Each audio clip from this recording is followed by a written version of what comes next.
Welcome into the New Orleans Saints podcast, presented by SeatGeek. You'll hear from players, coaches, broadcasters, and writers that cover the NFL on a daily basis. The New Orleans Saints podcast starts right now. Here's your host, Aaron Summers. Welcome into the New Orleans Saints podcast. I'm Aaron Summers. Today we are going to recap the NFL Combine from a broader perspective. What players validated the thoughts of them coming into the Combine or maybe forced some new opinions. The whole athletic testing versus what we've seen on film theory. There were a lot of things that were said, a lot of measurements that were taken, and a lot of opinions, of course, that were given. So we're going to bring in Marc Ross from the NFL Network. He's spent over a decade working in front offices in the NFL, evaluating players, making decisions on what players to draft, and who can help an organization improve. I mean, he led the Giants to 2 Super Bowls while working for them. Marc, thank you so much for joining me on the New Orleans Saints podcast. It seems like it wasn't that long ago that we were all in Indy watching the Combine. How were things for you out there? Well, for me, it's amazing being on the network side because it's stress-free and I'm not worried about running all night doing interviews and chasing players. And I can just, I meet with a lot of the team's website and radios, and I can solve everybody's problems and don't have to worry about the consequences of it if I'm wrong about what I'm saying. Well, after it's all said and done, what were some of the storylines that stood out to you, or some of the things that we saw with people's results when they performed, or stuff that was said at podiums? Yeah, well, it's always that, who's going to shock, who's going to be the Combine superstar. And despite years and years of data that says, the Combine really doesn't show a great indication of who will be great players. And we still get caught up, and there's still this fascination with the Combine and the Combine superstars in the fast 40s. And for the most part, there were those people once again. But overall, I think different teams, the big thing is that a lot of teams now are realizing that. And, even the better drafting teams like the Eagles and the Rams don't even show up. The Eagles are very limited with sort of how many people they send to the Combine and how much time and resources they put into it. So I think this might have been the first year really that there's really a shift in, okay, we know this event is really an event and it doesn't show a great indicator. And maybe this is the first big step of other teams maybe saying there's a more efficient and effective way to evaluate this process. A lot of teams show up to be able to interview multiple players, and they get their little 15, 20-minute windows, and you talk to a ton of different people, and then they decide who they want to have on their official visits. And that's what we're starting to see trickle out, is different teams that are inviting different people for private workouts at the facilities, or their top picks, people that they want to see more of. When you look at the top, it's going to be the Titans with the number 1 if they keep it, which sounds like they will. Who do you think some of the first people off the board are going to be? Yeah, so, well, I think, and here's the fascinating thing about drafting and building a team and, let's just say the Titans. Okay, let's say the 3 options are, I think Cam Ward is by far and away the best quarterback, and Abdul Carter is the best player. And let's just throw Travis Hunter in there as well, an impact player. So let's say they're deciding between these 3 players. And of course, in their draft room, they're talking about that. But they could essentially draft Abdul Carter or Travis Hunter, and they both could be Rookie of the Year, Defensive Rookie of the Year, Pro Bowl players next year. And the Titans could still have 3-4 wins and be picking at the number 1 spot next year. Mm-hmm.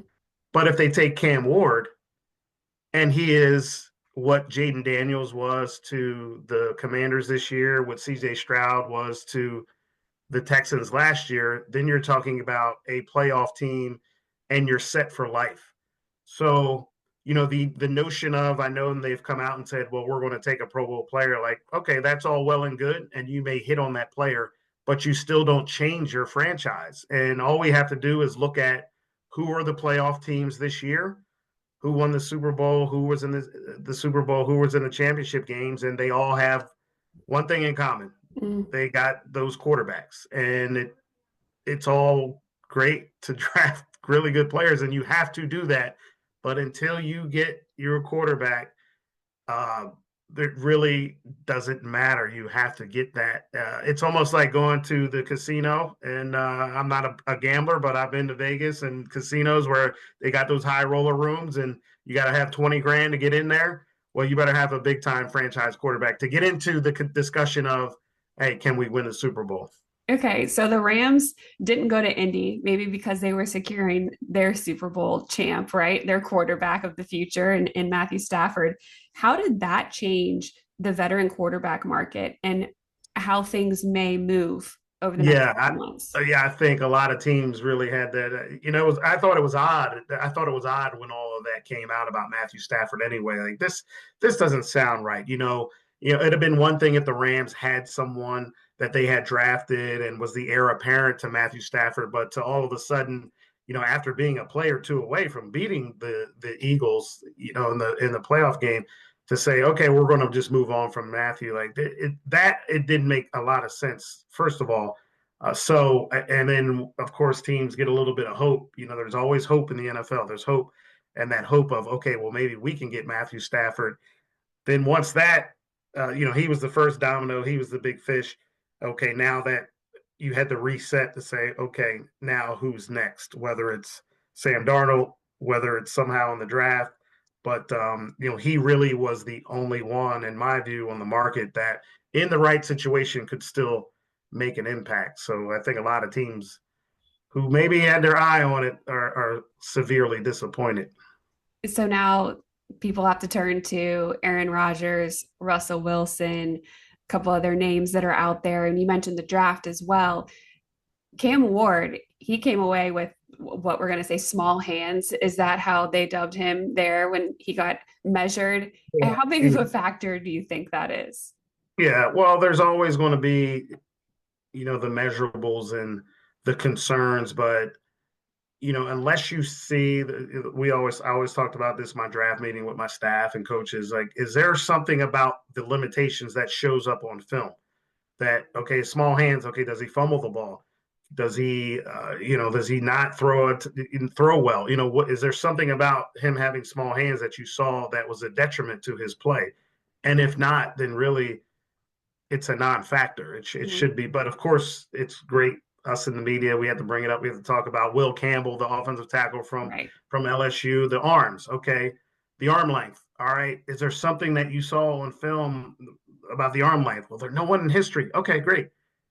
And we're really just talking about this much, that much. Does that much make a difference of his play and what you saw? And there's always outliers. So that's the interesting part about it is I didn't see anything with Cam Ward to say, okay, he's got, the hand size wasn't too big. So that's really what you have to dig in and look at. Yeah, it was Will Campbell. He measured 32 and 5/8 Yeah. inches. And they said that the standard, no one has under 33. So to your Yeah. point, yeah, there's a very small difference. It's incredible. And I guarantee you, if he goes to his pro day, his arm length will be different.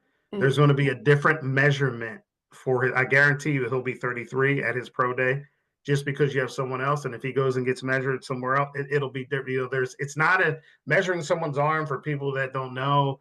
They try to find the knot in your shoulder and they go to the end of your hand. And it's not an exact science of measurement with these arm and hand lengths. Let's say. Well, when you look at a different quarterback in Ohio State's Will Howard, his performance at the combine, he missed several throws.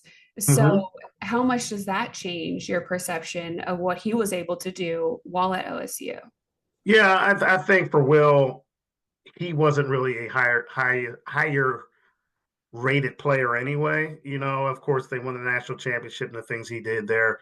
But I don't think anybody watched Ohio State and said, "Oh my goodness, Will Howard is crushing it." He's the guy. He's a top tier pick.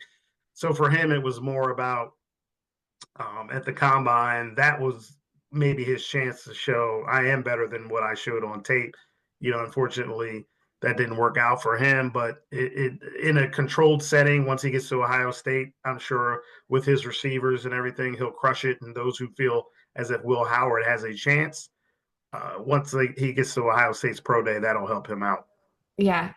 You brought up somebody that's been very popular in Travis Hunter a little bit ago, and you mentioned him as a defensive player. So is that what side of the ball you're leaning on? Because he's still Well, trying to convince people he can play both. yeah, when I watch him, I think the consensus would be more for him to be a corner. But when I evaluated him, I think he's a better receiver and with a lot more untapped potential at receiver and ability to make more impact as a receiver than as a corner. And just as I talked about the differences between Cam Ward and Abdul Carter and Travis on the defensive side, on the offensive side, as we saw, let's just go to the Super Bowl. Just Devontae Smith play here, that boom, one play a receiver can make. Of course, Cooper DeJean had the pick, for a touchdown, but that's rare. Those are rare occurrences. Whereas a receiver, if you're getting the ball in a receiver's hand, they have the potential to make impact plays almost every drive. Mm-hmm. Whereas a corner can almost go through a whole game, you not know he's there. So when I watch Travis, his route running is phenomenal. The ball skills are incredible and tremendous. And I just think he has a lot more untapped potential and ability to make an impact on a consistent basis on the offensive side of the ball. I think it's going to be far-fetched for him to do what he did at Colorado. The NFL is a man's game. I admire him for what he did at Colorado, playing so many snaps. But if he gets to the NFL, they will attack him relentlessly on both sides of the ball. Like he will not be able to hold up. And if he does, he'll be the greatest athlete of all time.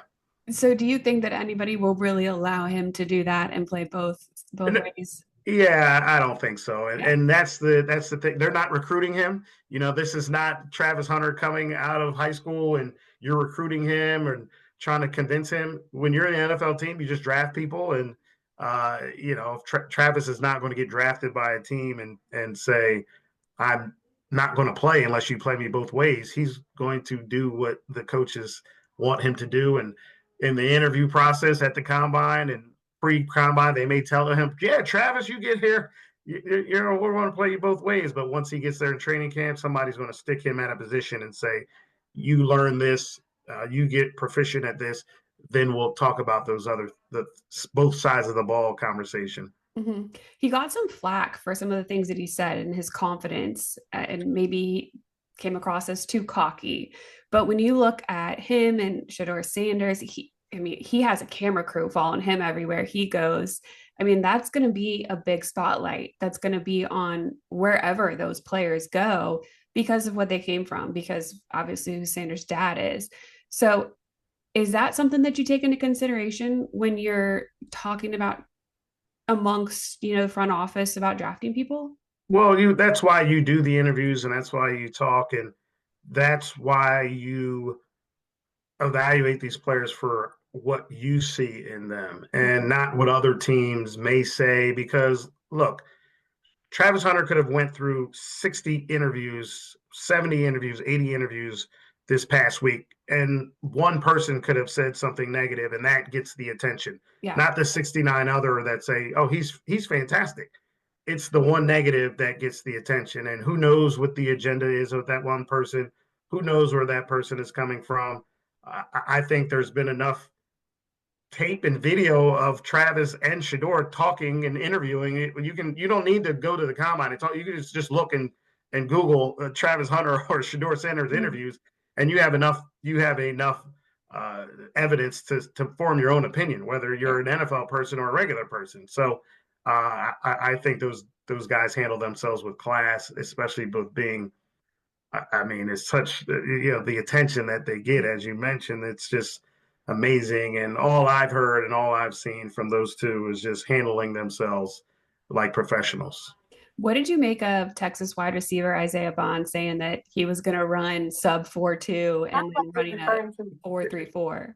Yeah, that's just he just should not have put that target on his back like that. And he could have went and ran a 4.4, not said anything, and people would have been talking about, oh man, we really like Isaiah Bond. And he ran fast and he's interesting. And for him to do that, and I don't know, I don't know if his speed coach was timing him and telling him it was 4.2, but there's absolutely no way you go from that to what he ran and really come out with those comments, especially coming from Texas. So he knows Xavier Worthy.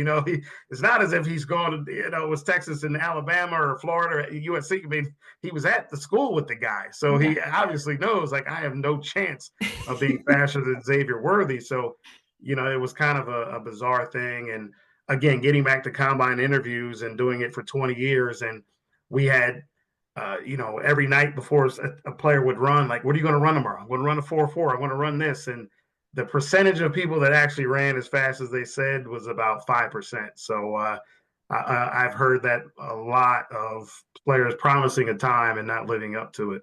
That's fair. With the running backs, Ashton Genty's been getting obviously the most pub, talked about the most, but players like UNC's running back Omarion Hampton really did well at the combine and became a name that started getting talked about. Do you think there might be a running back resurgence come in now with what Saquon Barkley was able to do this past year with the Eagles? Well, this is in the offseason probably the most asked question. And there's not a resurgence. It's what happened last year really was a culmination and an intersection of, you had 3, maybe 4 really outstanding running backs that got into situations that were completely ideal. So you look at Saquon Barkley, who was an amazing player and got with an amazing team, after living in misery there in New York. Then you got Derrick Henry, who was he's an instant Hall of Famer. Okay, let me go get the Ravens and crush it. Josh Jacobs was already an outstanding player. Okay, let me get with a really good Green Bay team, and I played really well. So I think the notion of drafting a running back for him to go save your team, or this resurgence, I don't think that's there. I think it's still teams even more so double down on, oh, if we're a really good team, okay, now we can add this running back piece, this super talented running back, to go with all these other talented players. But if you're a bad team and you're drafting a running back too high, then you're still going to be a bad team with a running back being beat up. So I think if teams take this the right way with where running back's value is on your team, then that's the resurgence. But I think if a team takes Ashton Genty in the top 5 and they're not a good team, I don't think we'll hear much from Ashton or say he changed that team around. But if he goes to a team, let's say, I don't know who needs a running back now that's really, really good, that would be the optimal situation. So do you think that he could be a team's top pick just based on where they draft? Yeah, I got to look through the draft board. But yeah, a team that is a playoff team that doesn't have a impact running back and has other playmakers on offense, sure, that's the ideal fit for him. A team without a quarterback, a team that's not very good, that is a bad fit for him. But he needs to get in a situation for him and that team.